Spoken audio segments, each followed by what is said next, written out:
अशाच मस्त चमचमीत आणि झणझणीत रेसिपीजसाठी मधुराज रेसिपी मराठीला सबस्क्राइब करा आणि त्याचबरोबर बेल आयकॉनवरही क्लिक करा। नमस्कार मंडळी, सर्वात आधी आषाढी एकादशीच्या तुम्हा सर्वांना खूप मनापासून शुभेच्छा कायमच। आणि फक्त एकादशीचाच नाही तर तुम्हा सगळ्यांना माहिती आहे की तुम्हा सर्वांना कायमच शुभेच्छा असतात, आभाळभर शुभेच्छा कायमच असतात। तर सकाळचं माझं आवरून झालेलं आहे, सकाळची लगबग झालेली आहे, योग ध्यान करून झालेलं आहे, पूजा झालेली आहे, उपासना झालेली आहे। आणि आजचा दिवस आहे ना, खरं तर आज कुठलीच रेसिपी पोस्ट करायचा मी विचारत नव्हते किंवा ब्लॉग पोस्ट करायचे विचारत नव्हते, कारण आजचा दिवस बाकी कामं होती, म्हणजे बाकी कामं सुरू आहेत, काही प्रोजेक्ट्स लाइंड अप आहेत, काही गुड न्यूज आहेत जे येत्या काही महिन्यांमध्ये तुमच्यापर्यंत येतील। सो त्याची जय्यत तयारी चालू आहे, त्यामध्ये मी बिझी आहे, व्यस्त आहे। आणि आषाढी एकादशीची मी आतुरतेने वाट बघत असते दरवर्षीच। तुम्हालाही माहिती असेल की माझी माऊली आहे ना, म्हणजे तिची पूजा नाही केली, उपासना नाही केली तरी ती माझ्यावर कायम प्रसन्न असते आणि सदैव आनंदी होऊन माझ्यावर खुश होऊन असं काही ना काही वरदान मला देत असते, घरपोच पाठवत असते, कुठेही जायची गरज नाही पडत। तर दरवर्षीच्या प्रथेप्रमाणे रूढीप्रमाणे यावर्षी आईने आषाढी एकादशीचा डबा पाठवलेला आहे आणि आज काय काय दिलं आहे ते बघूयात। मीही अजून ऍक्च्युअली नाही चेक केलं, बघूयात। चला एक एक काढूयात आणि मग नंतर चेक करूयात काय काय आहे ते।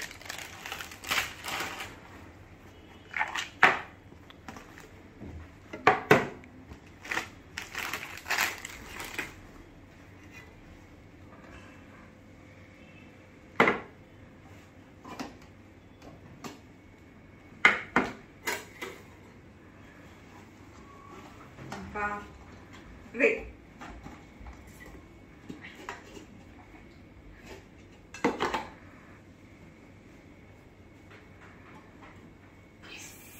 हा खूप जड आहे। आता बघूयात काय काय आहे डब्यामध्ये। या डब्यामध्ये आहे आमटी, वरईचा भात आणि आमटी, त्याची आमटी। यात आहे तळ, हे पापड आपण रेसिपीसाठीच बनवलेले तेच आहेत। त्याच सोबत आहे यामध्ये कोशिंबीर, रात्रीची पण सोय आईने करून दिली। साबुदाणा वड्यांचं पीठ मळून दिलंय, हे मंथनला साबुदाणे वडे खूप आवडतात त्यासाठी।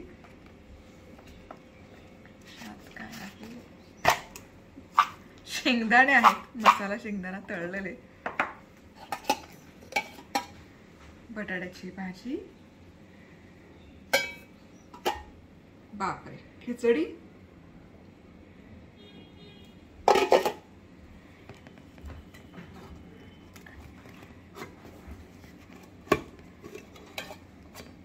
आणि वरईचा भात। आणि इथे स्नॅक्स पण दिलेले आहेत, राजगिरा लाडू, चिवडा वगैरे वगैरे वगैरे। सागर संगीत फराळ मला आलेला आहे। एकादशी आणि दुप्पट खाशी असं म्हणतात आणि मी दरवर्षी दुप्पट खाते, कारण इतकं छान प्रेमाने पाठवलेलं असतं। तसं मी एकादशी करते, महिन्यातल्या ज्या 2 एकादशी असतात त्या करते आणि त्या एकादशीला मी काहीही खात नाही दिवसभर, पण आषाढी एकादशीला मी दुप्पट खाते। सो असा सगळा फराळ आहे। आणि आता याचा आम्ही अर्थातच नैवेद्य दाखवून मग आस्वाद घेणार आहोत। नुकत्याच शाळा सुरू झालेल्या आहेत आणि डब्याला काय बनवायचा हा प्रश्न पडलेला असतो। तर ही आपली गेल्या वर्षी प्रकाशित झालेली 2 पुस्तकं आहेत, छोटी सुट्टी मोठी सुट्टी। तर या पुस्तकांमध्ये ना छान असं तुम्हाला प्लॅनर दिसेल, 3 आठवड्याचा प्लॅनर वगैरे, की डब्याचं नियोजन कसं करायचं ते। आणि त्याचबरोबर प्रत्येक पानावर रेसिपी आणि त्याचा फोटो असेल, हे असं साधारण पुस्तक आहे।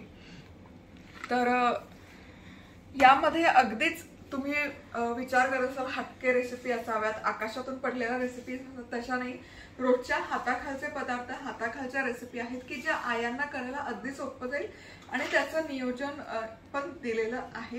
ही दोनही पुस्तकं आणि या पुस्तकांची इंग्रजी आवृत्ती देखील आहे। जर तुम्हाला मराठी वाचता येत नसेल, मराठी पटकन समजत नसेल तर इंग्रजी आवृत्तीमध्ये पण ही दोन्ही पुस्तकं आहेत। अमेझॉन, फ्लिपकार्टवर अवेलेबल आहे. नंबर देते, व्हॉट्सअपवर पण ऑर्डर करू शकता.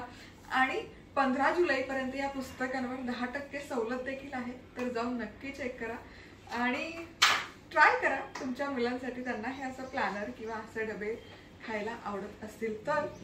आणि आता मी वेळ न दबडता खायला सुरुवात करणार आहे, कारण आज काम पण भरपूर आहे. खूप पळापळ चालू आहे, एक्स्ट्रीम लेवलला पळापळ चालू आहे. काही जसं मी सांगितलं प्रोजेक्ट्स पण आहेत, काही गुड न्यूज आहेत. ही गुड न्यूज नाही, दुसऱ्या गुड न्यूज आहेत. तर इव्हेंच्युअली जसजशी वेळ पुढे जाईल तसं ते तुमच्यापर्यंत येईल. पण पुन्हा एकदा तुम्हाला सर्वांना आषाढी एकादशीच्या खूप मनापासून शुभेच्छा. तुम्ही फराळ करता का निर्जली आषाढी एकादशी करता, कमेंट करून नक्की कळवा. आणि तुमची माऊली तुमच्यावर प्रसन्न होते तेव्हा तुमच्यासाठी काय काय बनवते तेही कमेंट करून कळवा. पुन्हा भेटूया आपल्या नेहमीच्या रेसिपीमध्ये, म्हणजे उद्या दुपारी बरोबर 12 वाजता. तोवर मस्त राहा, खुश राहा, आनंदी राहा आणि सगळ्यात महत्त्वाचं खात राहा.